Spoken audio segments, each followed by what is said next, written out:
Welcome back. It's Locked On Chiefs, part of the Locked On Podcast Network, and here on YouTube as well. Make sure you like and sub and do the things.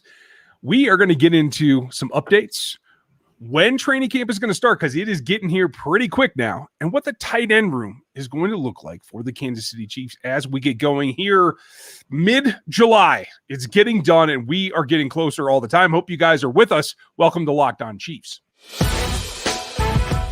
It's the Locked On Podcast Network, your team every day. From the land of the free and the home of the Chiefs, this is the Locked On Chiefs Podcast. Welcome back to your off-season Red Friday, I suppose. Quick update on a story we talked about a couple days ago, or maybe it was just yesterday. Seems like a couple days ago this came out. Travis Kelsey talked to somebody in the media and said that his name was actually Kels.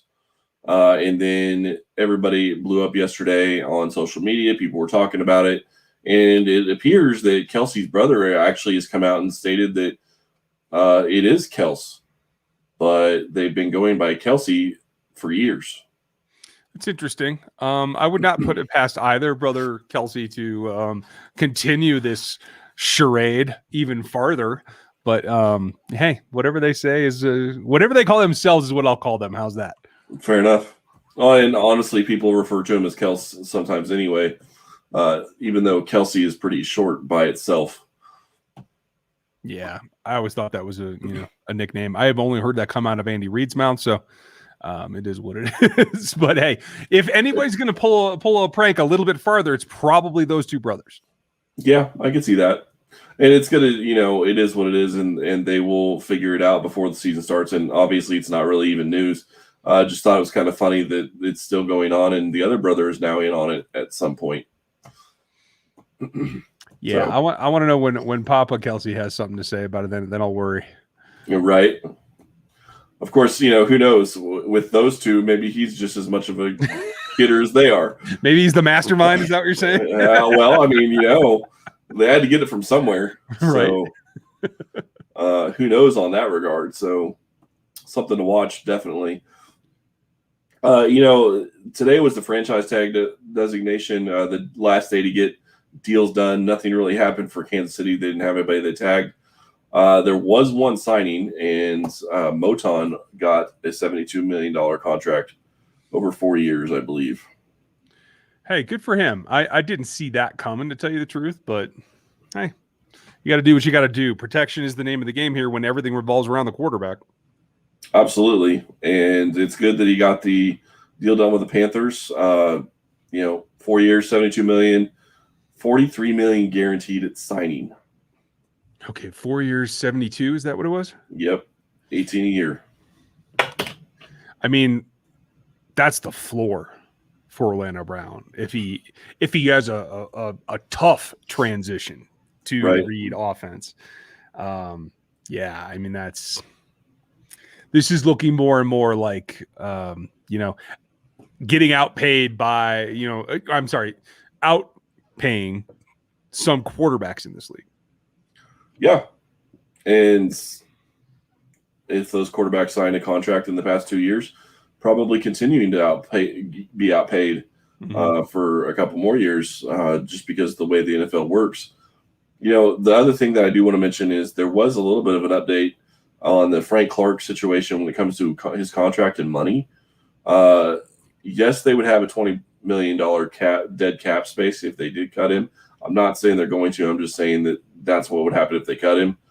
But if they're able to void his guarantees, that would free up $18 million this year, and they would only split the dead money between this year and next year. So you would gain $6 or $7 or maybe even $8 million if you cut him, if you're able to avoid the guaranteed salary. Yeah. Now, we don't know that that's coming. That's going to require, again, intervention by the league before that could even happen. There are a lot of folks on both sides of this argument here. I find a lot of passion about Frank Clark, a guy that I don't hear much about from fans or analysts until something goes wrong. So I'm a little surprised at how fervent the opinion seems to be in Chiefs Kingdom right now. It does seem to be pretty far out there. I do think that it's interesting. And honestly, like I said, I don't believe that they're necessarily headed that direction. I just wanted to update since I saw the difference that they could have in the cap. Well, we appreciate you doing that. I will not bet on him being released unless something happens from the league. And if that happens, then, I lose that. Don't you lose it. You can go to BetOnline, and it's the fastest, easiest way to get your action in on whether it's whatever the prop happens to be this week on Frank Clark or what it might be coming up for fantasy football. There's tons of them, whether it's the beginning of the season, UFC, NHL, that, I think was an interesting playoff run. There's a lot to be done. Go check it out for yourself. Find the sporting news, find the sign-up bonuses and all the contests that you want to participate in. Don't sit on the sidelines. This is your chance to get in the game. Go over to the website, whatever device you want to use, and you get 50% sign-up bonus on what you deposit over at betonline.ag. Use our promo code LOCKEDON. That'll get you that 50%. At betonline.ag, your online sportsbook experts. There's like camp dates, and there's like this time. Right. This is like I can see it from here, and I want to get excited, but there's still nothing to actually do. Right. I'm ready. Are you ready for a break? Yeah, it's right there. Literally, as we were recording this, the Chiefs are a week away from the QBs and the rookies reporting to camp. Yeah. There's going to be a lot. There's going to be a lot to go on. And quite frankly, honestly, the second-year guys, they're probably going to be a little jealous of the rookie class being able to report and be ahead and be, unmasked and all that stuff. We don't have a number on the vaccination rate for the Kansas City Chiefs roster, but from what I understand, it was trending at the end of minicamp towards being able to hit that 85% mark, which means that they won't have any restrictions. So it's almost like a return to normal. Almost. And, at this point, camp is basically upon us. I mean, the Chiefs, you will see, I would imagine you'll start seeing stuff coming out of Arrowhead Drive in the next couple of days and being shipped up to St. Joe. Mm-hmm. I would imagine that you'll see those tweets this weekend. It's always fun to see those tweets because you know what's coming. Yeah, that's when I have to book my airline tickets too. And I am still planning to do that. We're going to have to figure out the timing exactly. But for those of you who would like to see training camp with us, I'm going to be up there the last week of camp. I don't know about what your plans are, Chris, or if you have any. I don't currently have any. Getting ready to move in a week and a half is kind of throwing a crimp in what I was planning on doing. So right. We will see.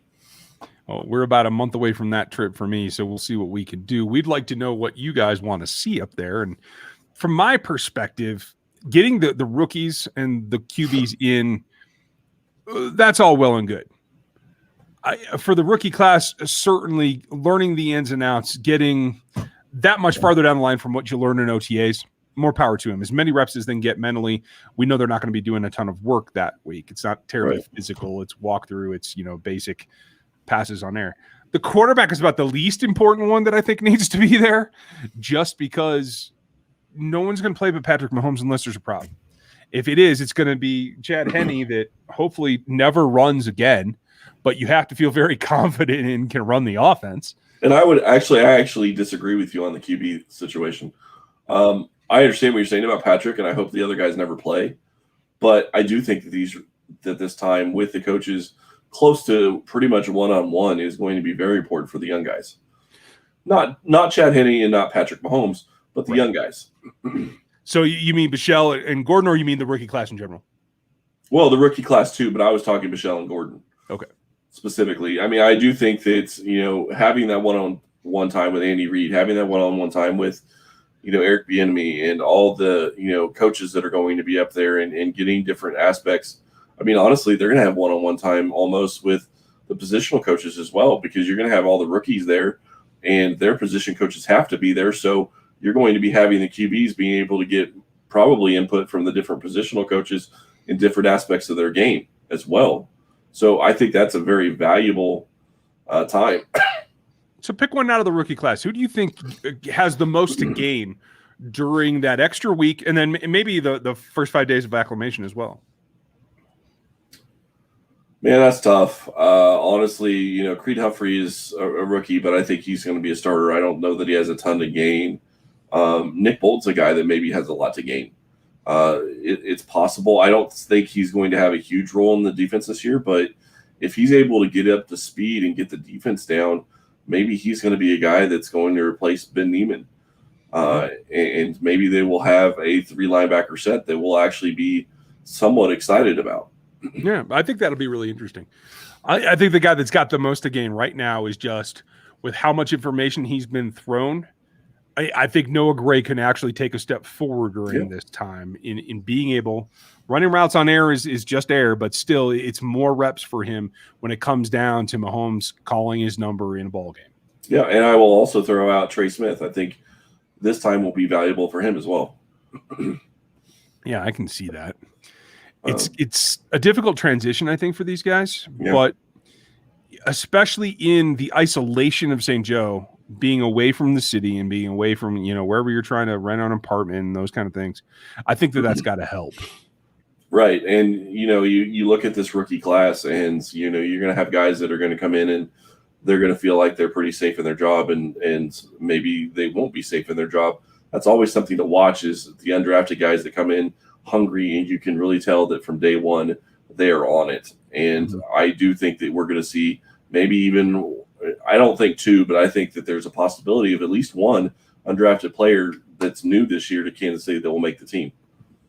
It'll certainly be interesting. Somebody makes it every year. So who's it going to be? And Shane, I hear you in my head right now that I just said that word again. It will be puzzling to see. It will be enlightening to see who can make that surge to get on this 53, 54, if that's the way that the ruling comes down. I can't remember. I think it's 55 actually with an extra lineman with 8 linemen, and I can't remember the other rule, but yeah, I think it could be even up to 55. So it is, this is always the fun time of year because you start hearing from different guys and you kind of start getting more information, but really practices won't open up for another week after that. So when all the other players are going to start showing up. In retrospect, I think everybody looks back at that time as probably pretty tense, but really helpful afterwards. And looking back is something that I can't do right now in my vehicle. So I have gone to rockauto.com and I have tried to find a new backup camera for me. I don't have it yet, but it's in the mail, so it's going to get here. And I encourage you guys to check out rockauto.com. You can save money and time, and I think time is sometimes more important when you go there. 50%, 100%. Why spend all that at a store when you don't have to? Rockauto.com is a family business. They've been running it for 20 years. They know what they're doing. Their prices are always reliably roll for everybody, for you, for me, for the guy turning wrenches down at wherever you like to go. So they have everything that you need. Go check them out. Explore their whole lineup of every part that you might need for your car or vehicle. Rockauto.com right now. And if you write in the Locked On in that how did you hear about us space, that'll let them know that we sent you over there. Amazing selection, reliably low prices, and all the parts your car is ever going to need. Rockauto.com.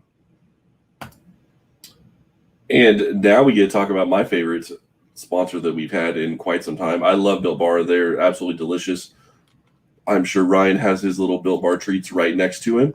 Treats are a good way to say it. Yeah, there you go. Grasshopper cookie and coconut brownie chunk. There you go. Toffee's my new one. Toffee. Well, there you go. There's a new flavor for you.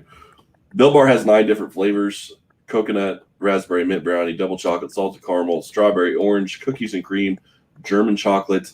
If you haven't tried all the flavors, you can get a mixed box where you'll get 2 of each of the 9 flavors. Not only Built Bar flavors the best tasting, but they're also healthy. 17 to 18 grams of protein, 130 to 180 calories, only 4 to 5 grams of sugar, and 4 to 5 grams of net carbs. Amazing flavors, all tasty and all healthy. Order today and you can go get the grasshopper cookie or raspberry or whatever you like. Built Bar is the official protein bar of the U.S. track and field team. Go to Built.com and use promo code Locked On and you'll get 15% off your order. Use promo code Locked On for 15% off at Built.com. Yes, I have, and yes, I will. Right? Yes, I have, and yes, I will. Okay. So, interesting thing, and I really do appreciate this. If you guys haven't checked out 3013, give them a shot. It's a group of ex-NFL employees that put together a new consultancy. I know they're working with some of the teams in the league. They're doing this website.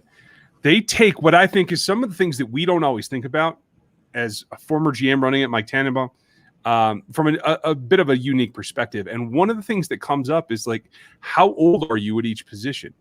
And it's funny, when you get down to it, the oldest position group the Chiefs have on offense is tight end. Yep. And obviously Travis is 30 now, about to be 31. Is that how it is? I think that's right. So, I mean, clearly when your starter is of that age, that's going to raise your rank there. But they also have Blake Bell's up there too, you know. I think Noah's probably going to be the third there to average it out. Maybe that changes after cuts are made. But it's interesting to see that it's veterans that do that. The oldest group in the league at tight end is Tampa Bay, with Gronk leading that group. So, like, you know, experience and success has its drawbacks, and age is one of them. Yeah. And don't forget that Kansas City is way up there, like you said, in the age category. Blake Bell is 29. I do expect he's going to be the number 2 tight end, or at least the blocking tight end if he's not the number 2. So I do think he's going to be on Kansas City's roster this year. But Kelsey is the number 2 in the NFL, according to ESPN. Oh, really? Yep. Is that their writers? Is that a poll, or who is that? Because it's one thing if it comes from Louis Riddick. I'm not so sure if it's the same if it comes from all the ESPN Nation reporters. Well, okay, so ESPN put out no, it's not from reporters. It's from league execs, I think. Ah, okay. So they're asking league execs, and Travis Kelsey is number 2. Best tight end season ever last year, and still behind Kittle. I was going to say, it's got to be Kittle that they put in front of him, right? Yeah, and Darren Waller is number 3, which I guess I get, but man, that seems like an awful big change between Waller and Kelsey and Kittle. But yeah, I mean, well, and even this way, if it comes down to picking one, do you want Waller or Gronk? Depends on are you talking a season? If it's a season, Waller. Okay. If because it's a game, I don't trust Gronk to stay healthy for an entire season. Okay, that's fair. I mean, the guy just won't go away. He just refuses to retire permanently. You know what I mean? Like, right. He's Robo Man at this point. I just find that shot. Like, I think Waller's a good athlete. I think he's ascended well. I think he's learning well. I don't think I'd put him in that company of any of the 3 of those other guys, to tell you the truth. Well, but I think Gronk took such a big step back last year from what he was when he was with the Patriots that's why he's not on that list, at least at that high. Okay. So, and honestly, like I said, with Waller, I think I would take him for a season over most of the other tight ends in the NFL other than Kittle and Kelsey. So I guess I get it from that perspective, but man, I still think there's a big difference between the top 2 and the third one. I find it interesting too. Like this says something, I think, about the way that execs think that fans don't. And so we should point this out. Execs are talking and feeling and thinking about, what does he give me? What does he do for me that's special? And I can understand from that standpoint why they might say, Kelsey's Kelsey, Kittle's nearly as good a receiver, and he's a much better blocker. Right. But the thing is I think that's where some execs get lost. If they forget about the fact that the availability has been drastically different over the last 24 months. Well, it's not only availability for me, it's also the fact that you have to, I mean, you can say Kittle's the best tight end if you want to, but that doesn't take into account who's using him. And don't get me wrong, I like his coach. I think he does a great job of using him. Mm-hmm. But Andy Reid using Travis Kelsey is lethal. Yeah. I always look at it this way. If you flip their roles, you put them on each other's roster, who's the better player? Or let's put it this way, who's the more productive player?